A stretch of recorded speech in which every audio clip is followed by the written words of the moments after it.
Salut à tous, c'est Omar de Frandroid.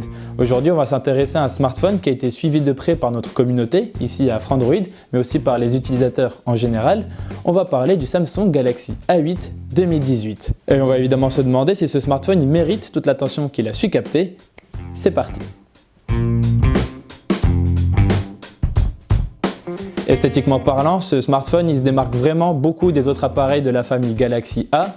Il se rapproche beaucoup plus d'un Galaxy S8 ou d'un Galaxy Note 8. Et oui, le Galaxy A8 2018 est lui aussi passé à un ratio 18,5 avec un écran qui se veut borderless.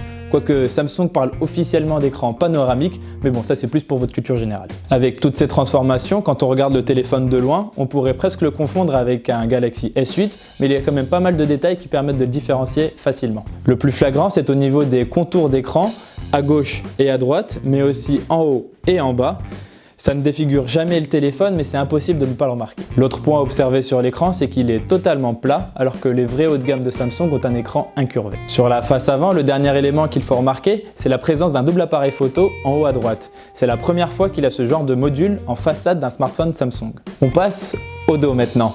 Et vous voyez, le lecteur d'empreintes, il est enfin bien centré et bien placé et facilement accessible pour l'index. Sur les Galaxy S8 et Note 8, ce capteur il était décalé sur la droite, ce qui était un peu gênant lors de la prise en main. À part ça, sur ce Galaxy A8 2018, le dos il est recouvert d'une couche de verre et il n'y a qu'un seul appareil photo. Dans l'ensemble, la prise en main de ce smartphone elle est vraiment très bien soignée, même si certains pourraient le trouver un petit peu trop épais. Finalement, ce qu'on retient, c'est que ce smartphone il s'inspire clairement des hauts de gamme de Samsung, mais qu'on voit très facilement qu'il s'agit d'une version en dessous quoi.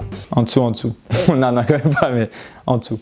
Enfin, on notera que le téléphone est étanche, qu'il y a une prise jack et un port USB-C et qu'il n'y a pas de bouton Bixby sur la tranche. Comme on l'a dit, l'écran Super AMOLED a un ratio de 18,5 avec une diagonale de 5,6 pouces pour un affichage Full HD+, ce qui équivaut à 2220 x 1080 pixels. Si mes chiffres sont justes. Ils sont justes. La qualité d'affichage est vraiment excellente, avec un contraste aux petits oignons, une luminosité maximale largement suffisante et une température des couleurs bien soignée. Notez que comme toujours sur les appareils Samsung, vous pouvez choisir d'afficher des couleurs beaucoup plus proches de la réalité en optant pour l'option basique dans les paramètres d'affichage. Malheureusement, il y a un vilain défaut à observer. Quand on regarde le téléphone en biais, on voit une sorte d'effet arc-en-ciel sur l'écran et qui n'est pas vraiment très joli. C'est dommage. Le Galaxy A8 2018 ne dispose pas nativement d'Android 8.0 Oreo, il faut se contenter de la version 7.1.2 du système d'exploitation mêlée à l'interface maison Samsung Experience. Le tout est plutôt sobre, élégant et facile à utiliser. Pêle-mêle, on peut mentionner le fait qu'il est possible de personnaliser l'interface, qu'on dispose d'un écran Always On Display quand le smartphone est éteint et qu'il y a une application qui s'appelle Dossier sécurisé où l'on peut cacher des fichiers, des vidéos, des comptes de réseaux sociaux que l'on peut protéger avec un mot de passe. Comme ça, même si vous prêtez votre smartphone à quelqu'un, il ne pourra pas fouiner dans votre vie privée. Mais là, on va surtout parler de la reconnaissance faciale qui fonctionne correctement sans être très rapide ni trop lente. La technologie n'est pas parfaite et il faut souvent que le téléphone soit pile poil en face du visage pour que ça fonctionne bien. Et en plus de ça, il est bien précisé que la reconnaissance faciale n'est pas la solution la plus sécurisée parce qu'elle peut être dupée avec une simple photo de vous. Donc si vous voulez une vraie sécurité, on vous conseillera plutôt d'utiliser le lecteur d'empreintes pour déverrouiller votre appareil. L'intelligence artificielle Bixby, quant à elle, reste anecdotique tant qu'elle n'aura pas bien appris le français. Enfin, l'espace de stockage interne est de 32 Go avec quelques applications préinstallées, mais heureusement on peut utiliser une micro SD et en plus de cette micro SD, on peut aussi utiliser 2 nano-SIM. En ce qui concerne la photo, le capteur a une définition de 16 mégapixels et le diaphragme ouvre à 1.7. Et pour résumer les choses simplement, il peut être très bon quand les conditions de prise de vue sont nickel. Dans ce cas de figure, on obtient de belles images où c'est surtout le rendu des couleurs qui séduit les yeux, tandis que la finesse des détails est correcte. Par contre, l'appareil photo est, disons-le, capricieux.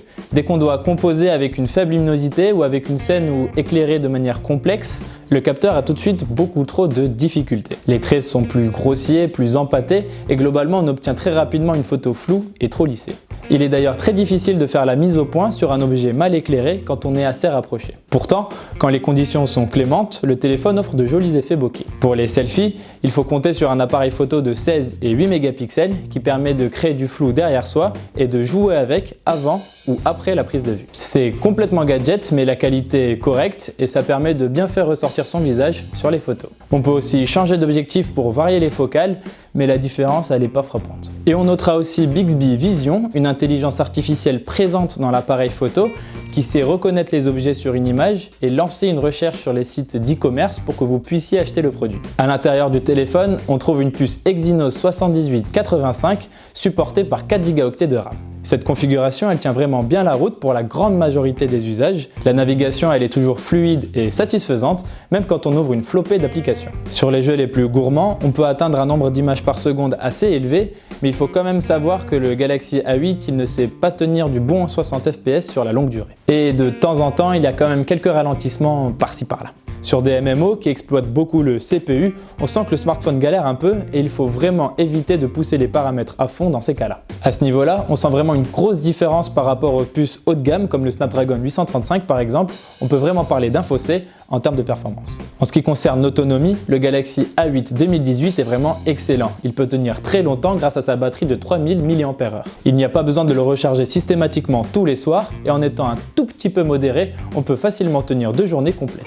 En gros, il ne vous laissera pas tomber même si vous jouez assez régulièrement à des jeux et que vous regardez des vidéos. Et en cas de panne, vous pouvez profiter de la recharge rapide. On peut récupérer à peu près 50% de la batterie en un peu plus de 30 minutes. Le Samsung Galaxy A8 2018 est donc un smartphone très convaincant, surtout si on se focalise sur sa qualité de prise en main, sur son écran et sur son autonomie. On regrette juste qu'il ne soit pas un peu meilleur en termes de photos en faible luminosité et qu'il manque un petit peu de puissance sur certains usages. A noter qu'il est compatible avec toutes les bandes de fréquence 4G en France. Le smartphone est déjà disponible au prix conseillé de 499 €. Il profite aussi d'une ODR, une offre de remboursement qui le fait descendre à 429 €. Au moment où nous publions cette vidéo, on vous conseillera d'attendre 2 ou 3 mois le temps que le tarif baisse un peu et que le rapport qualité-prix en vaille vraiment la peine. Voilà, c'est tout pour ce test du Samsung Galaxy A8 2018. N'hésitez pas à faire un tour sur notre chaîne YouTube ou sur notre site Frandroid. Quant à moi, je vous dis à très vite dans une prochaine vidéo. À bientôt. À bientôt.